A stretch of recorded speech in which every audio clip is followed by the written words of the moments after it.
혹시 한 번의 거절이 사람의 마음뿐 아니라 인생의 방향까지 바꿔놓을 수 있을까요? 이지혁은 지은호의 고백을 거절한 뒤 스스로도 설명할 수 없는 허전함을 느끼고 있었습니다. 단호하게 말했음에도 머릿속에서는 자꾸만 은호의 얼굴이 떠올랐어요. 출근길 버스 정류장에서 웃으며 커피를 들고 서 있던 모습, 함께 일할 때의 사소한 농담들, 업무 중 무심히 건넨 간식 하나에 기뻐하던 표정까지 잊으려 할수록 더 선명해졌습니다. 하지만 지혁은 그 감정을 인정하지 않으려 했습니다. 자신은 철저히 이성적인 사람이고 비혼주의자이며 감정에 휘둘리는 사람은 아니라는 믿음이 있었으니까요. 반면 지은호는 평소와 같은 모습을 유지하려 애썼지만 주위 사람들은 금세 변화를 알아차렸습니다. 활기차던 웃음소리가 줄었고 회의 중에도 멍하니 자료만 바라보는 시간이 늘어났습니다. 동료가 괜찮아? 라고 물으면 응, 그냥 피곤해서라며 웃어 보였지만 그 웃음 뒤에는 깊은 상처가 숨겨져 있었습니다. 은호는 고백 이후 이지혁과의 관계가 어색해진 현실이 무엇보다 힘들었습니다. 그 시각 지혁의 머릿속에는 정보아가 건넨 충격적인 제안이 계속 맴돌고 있었습니다. 하늘건설 부장인 정보아는 단순한 거래가 아니라 지혁의 가족 문제와 직결될 수 있는 조건을 내세웠습니다. 이 일에 응하면 지혁 씨 가족이 겪고 있는 재정 문제를 내가 해결해 줄게. 그 말은 지혁의 책임감에 깊이 파고들었습니다. 그는 가족에게 어려움을 말하지 않고 혼자 짊어지고 있었지만 정보아는 어떻게든 그 사실을 알아냈고 약점을 건드린 것이었죠. 지혁은 혼자 집에 돌아온 뒤에도 고민을 멈추지 못했습니다. 아버지의 정년퇴직, 동생들의 실직 등 장남으로서의 책임감은 무겁고 그 무게는 매일 조금씩 그를 짓눌렀습니다. 정보아의 제안은 그런 상황에서 너무나 현실적이고 달콤한 유혹이었지만 한편으로는 그 제안을 받아들이는 순간 비혼주의라는 나 스스로를 배신하는 일이 될 수 있다는 생각이 그를 망설이게 했습니다. 한편 박성재는 두 사람 사이의 미묘한 변화를 놓치지 않았습니다. 지혁과 은호가 예전처럼 자연스럽게 웃지 않는 모습을 보며 이건 내 기회라고 생각했죠. 성재는 은호를 점심에 따로 불러내 내 표정이 예전이랑 다르다고 조심스럽게 말을 꺼냈습니다. 은호는 속으론 놀랐지만 겉으론 대수롭지 않게 넘기려 했어요. 성재는 혹시 지혁 때문에 그런 거야? 라고 직설적으로 물었습니다.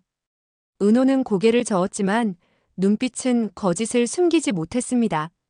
성재는 더 이상 묻지 않고 대신 은호 곁에 머물렀습니다. 업무 중간중간 가벼운 농담을 던지며 웃음을 유도했고 힘든 이야기를 묵묵히 들어주었습니다. 은호는 그런 성재의 태도에 마음이 조금은 풀렸지만 속 깊은 곳에는 여전히 지혁의 그림자가 자리 잡고 있었습니다. 웃다가도 불현듯 지혁의 무심한 얼굴이 떠올라 마음이 쓰라렸습니다. 며칠 뒤 은호는 우연히 하늘건설 본사에서 열린 공동 미팅에 참석하게 됐습니다. 거기서 정보아와 지혁이 나란히 대화하는 장면을 목격했어요. 처음에는 단순한 업무 이야기인 줄 알았지만 정보아의 표정과 말투에서 묘한 뉘앙스를 감지했습니다. 그 제안 생각해봤어요? 라는 정보아의 말은 은호의 귀를 사로잡았습니다. 순간 은호는 그 제안이 무엇인지 궁금해졌고 직감적으로 그 일이 지혁에게 중요한 의미가 있다는 걸 느꼈습니다. 그날 저녁 은호는 혼자 카페에 앉아 지혁과의 대화를 곱씹었습니다. 내 마음은 내 거니까 내가 컨트롤해야지라고 말했던 지혁의 목소리가 머릿속을 울렸습니다. 그 말은 이성적인 조언 같았지만 지금 생각해보니 스스로의 감정마저 차단하는 방어막 같았습니다. 은호는 혹시 지혁도 뭔가를 숨기고 있는 건 아닐까 하는 의문에 사로잡혔습니다. 지혁은 그 무렵 정보아의 제안을 수락하기 직전까지 갔습니다. 계약서 초안을 받아들고도 서명을 망설였습니다. 머릿속에는 가족의 미래와 자신의 신념이 충돌하는 복잡한 그림이 그려졌습니다. 그리고 그 순간 은호가 전한 한마디가 떠올랐습니다. 선배 마음을 본인이 속이면 결국 더 큰 상처받는 건 선배 자신이에요. 그 말은 단순한 조언이 아니라 그의 내면 깊숙이 파고드는 경고 같았습니다. 지혁은 잠시 계약서를 내려놓고 창밖을 바라봤습니다. 눈앞에 펼쳐진 도시는 여전히 분주했지만 그의 마음은 한없이 고요해졌습니다. 그러나 여전히 선택은 쉽지 않았습니다. 은호 역시 불안했습니다. 지혁이 어떤 선택을 할지 두려웠지만 더 이상 물어볼 용기를 내지 못했습니다. 대신 그가 스스로를 속이지 않기를 바라는 마음뿐이었습니다. 그날 밤 지혁은 잠들지 못했습니다. 책상 위에 놓인 가족 사진을 오래 바라보다가 핸드폰을 집어들었습니다. 발신자 목록에는 정보아와 지은호 두 이름이 나란히 있었어요. 그는 손가락을 멈춘 채 깊게 숨을 들이마셨습니다. 그리고 그의 손가락이 화면을 눌렀습니다. 과연 사랑 없는 결혼이 끝까지 버틸 수 있을까요? 이지혁은 결국 정보아와의 결혼을 선택했습니다. 그렇지만 그 순간부터 이미 균열은 시작됐습니다. 지혁은 보아의 곁에 있어도 시선은 늘 어딘가 멀리 향해 있었습니다. 보아가 미소 지을 때조차 그 눈빛은 텅 비어 있었죠. 마치 이 결혼은 사랑이 아닌 생존일 뿐이다라는 걸 스스로 증명하듯 말이에요. 그리고 이 사실을 가장 먼저 눈치챈 사람은 오랜 친구 박성재였습니다. 성재는 지혁을 붙잡고 거칠게 따졌습니다. 지혁아, 너 진짜 이게 맞는 선택이야? 사랑도 없는 결혼으로 내 삶을 던진다고?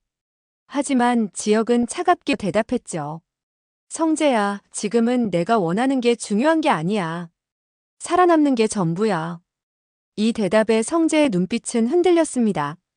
지혁을 이해하고 싶었지만 동시에 은호가 받을 상처 또한 걱정되었죠. 그 시각 지은호는 지혁의 결혼 소식을 듣고 또다시 무너져 내렸습니다. 그녀는 아무도 없는 집안에서 스스로를 다독였죠. 우리는 안 어울린다는 말 결국 조건이 달랐던 거였구나. 하지만 눈물이 흘러내릴수록 은호는 자기가 알고 있는 지혁이 사랑 없는 결혼을 할 리가 없다고 생각이 들었습니다. 그 순간 흔들려선 안 되는데 은호의 마음 한구석에서는 마지막 희망이 피어나고 있었습니다. 한편 이상철은 아들 지혁을 바라보며 씁쓸한 미소만 지었습니다. 행복 없는 길은 결국 모두를 불행하게 만들 거다. 하지만 지혁은 고개를 저으며 속으로만 중얼거렸습니다.